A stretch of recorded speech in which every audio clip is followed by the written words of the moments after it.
만성 피로. 정말 현대인이라면 때려야 뗄 수 없는 문제죠. 그런데 아주 오래전부터, 그러니까 수백 년 전부터 그 해답으로 불려온 게 있습니다. 바로 공진단인데요. 이게 과연 그냥 좋다더라 하는 믿음일까요? 아니면 진짜 과학적인 근거가 있는 걸까요? 오늘 그 속을 한번 제대로 들여다보겠습니다. 혹시 아침에 눈을 떠도 개운하지가 않고 오후만 되면 막 집중력이 뚝 떨어지는 그런 느낌?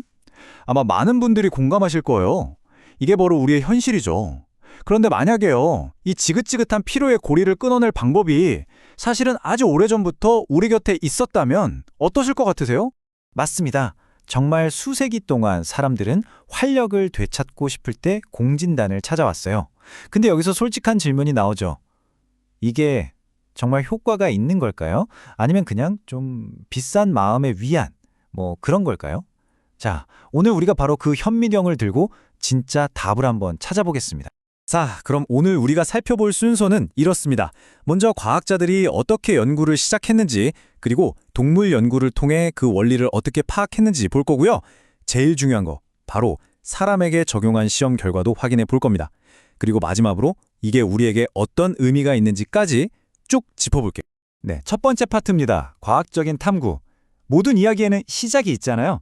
과연 누가, 그리고 어떻게 이 오래된 처방에 현대과학의 잣대를 들이대기 시작했는지 그 시작점부터 한번 살펴보죠. 이 연구, 그냥 단순한 호기심에서 시작된 게 아니에요. 바로 대전대학교 한방병원의 손창규 교수 연구팀이 이 공진단의 효과, 우리가 한번 과학적으로 제대로 증명해보자 하고 직접 나선 아주 본격적인 연구였습니다. 자, 그럼 제일 궁금한 거, 공진단이 대체 어떻게 우리 몸에 작용해서 피로를 풀어주는 걸까요? 그 비밀을 캐내기 위해서 과학자들이 가장 먼저 시작한 건 바로 동물 연구였습니다. 근데 여기서 되게 재미있는 질문이 하나 생겨요. 사람은 야근도 하고 스트레스도 받지만 쥐는 아니잖아요. 그럼 대체 쥐가 피곤한지 아닌지 이걸 어떻게 측정할 수 있을까요? 방법은 생각보다 아주 명확했습니다. 말하자면 쥐들을 위한 극한 체력 테스트를 진행한 거예요. 한 그룹은 4주 동안 꾸준히 공진단을 먹이고 다른 그룹은 안 먹이고, 그런 다음에 두 그룹 모두를 트레드밀 위에서 달리게 하고 물속에서 수영하게 시키는 거죠. 말 그대로 한계까지 몰아붙여서 과연 누가 더 오래 버티나 이걸 본 겁니다. 그리고 그 결과는 정말 놀라웠습니다. 자, 이 그래프 한번 보시죠.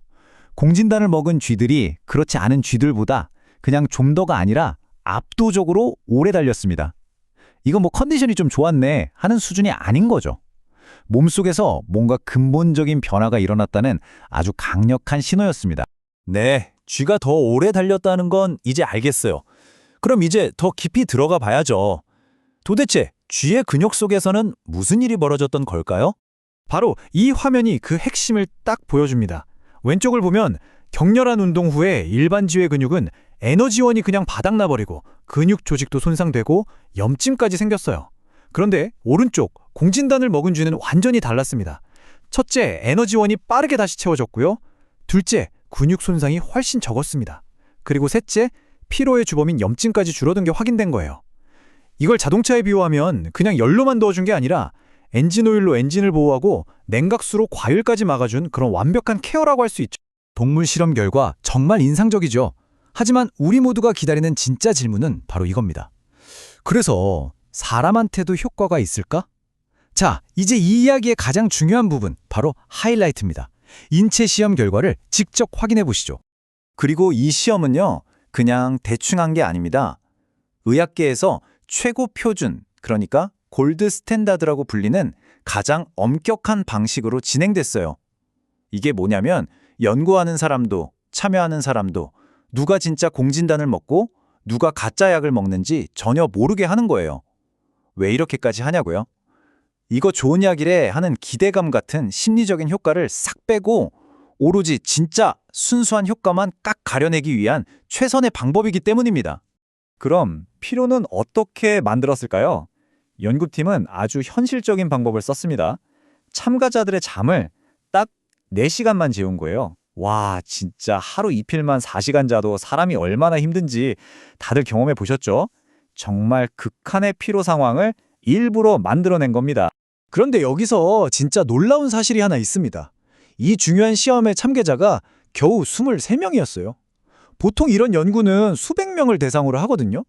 근데 단 23명만으로도 통계적으로 이건 의미가 있다라는 결과가 나왔다는 겁니다. 이게 뭘 의미하냐면요. 공진단의 피로 개선 효과가 어지간한 개인차는 그냥 뛰어넘을 정도로 아주 뚜렷하고 강력하게 나타났다는 뜻이에요. 바로 이 그래프가 그 모든 논쟁을 끝내는 증거입니다. 보세요. 가짜 약을 먹은 그룹과 비교했을 때 진짜 공진단을 먹은 그룹의 피로도 점수가 그냥 뚝 하고 떨어졌습니다. 이건 더 이상 왠지 몸이 가분한 것 같아 하는 기분 탓이 아니에요. 명백한 숫자로 증명된 과학적 사실인 거죠. 근데 여기서 끝이 아니었어요. 연구진이 또 하나의 놀라운 효과를 발견합니다. 단순히 피로만 줄어든 게 아니라 잠드는 것. 바로 그 잠드는 과정 자체를 더 편안하게 만들어줬다는 거예요. 여러분 그거 아시죠? 피곤해 죽겠는데 이상하게 잠은 안 오는 그 정말 최악의 상황이요. 바로 그걸 해결해 줄 아주 중요한 실마리를 여기서 찾은 겁니다. 여기 보시면 수면의 질과 관련된 여러 항목들이 다 좋아졌는데요. 그중에서도 특히 주목해야 할 부분이 바로 저 잠들기 항목입니다. 이게 눈에 띄게 개선됐어요. 다시 말해서 침대에 누워서 뒤척이는 시간을 확 줄여주고 질 좋은 휴식으로 들어가는 문을 훨씬 더 쉽게 열어준다는 뜻이죠. 자, 이제 동물 실험부터 인체 실험까지 모든 과학적 증거들을 쭉 훑어봤습니다. 그럼 이 모든 결과가 지금 이 영상을 보고 계신 우리에게 과연 어떤 의미를 갖는 걸까요? 오늘 우리가 함께 확인한 건 정말 명확합니다. 수백 년을 이어져 내려온 그 오래된 지혜가 이제는 더 이상 그냥 그럴 것이다 하는 막연한 믿음이 아니라 현대 과학이 직접 검증하고 인정한 명백한 사실이 되었다는 것. 바로 그겁니다. 다시 한번 핵심만 딱 정리해 드릴게요. 공진단은 우리 몸의 근육의 에너지를 채워주고 스트레스로부터 근육을 보호해주고 염증은 줄여줍니다. 그리고 가장 중요한 건 사람을 대상으로 한 시험에서 피로를 줄여주는 효과가 명확히 입증됐고 심지어 잠드는 것까지 편안하게 도와준다는 사실이 확인된 거죠. 자, 오늘 준비한 내용은 여기까지입니다. 마지막으로 여러분 한번 상상해 보세요. 만약 이 지긋지긋한 피로가 더 이상 여러분의 발목을 잡지 않는다면 여러분은 무엇을 하고 싶으신가요? 무엇을 이룰 수 있을까요? 오늘 우리가 함께 확인한 이 과학적인 증거들이 어쩌면 그 새로운 가능성을 여는 첫 번째 열쇠가 될지도 모릅니다.